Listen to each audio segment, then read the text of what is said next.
Now, when you think about this culture, you think about it in this light.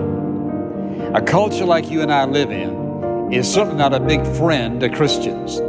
And so what we have to ask is this: how do you and I live in a culture that is so opposed to what we believe and whose lifestyle is so totally different from ours?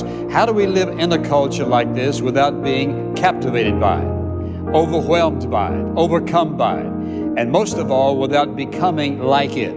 How do we live in this culture but live above it? Well, that's what I want to talk about in this message, and I want to talk about the key to living in the culture as we live in and yet not becoming a part of it. So I want you to turn to the little book of Titus. If you find Hebrews back toward the back of your Bible and turn back, right before that is the little book of Titus, only 3 chapters. Very important letter the Apostle Paul wrote to this young pastor. And beginning in verse 5, he gives us a reasoning here. He says, "For this reason I left you in Crete, that you would set in order what remains and appoint elders in every city as I directed you." Then he tells him what kind of people he should be looking for and so forth.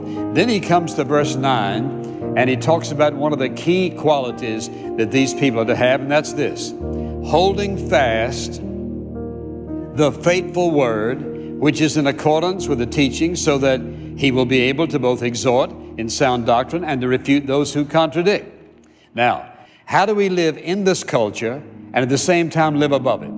How do we live in the midst of all of the influences and at the same time not be influenced by it? The primary key is this.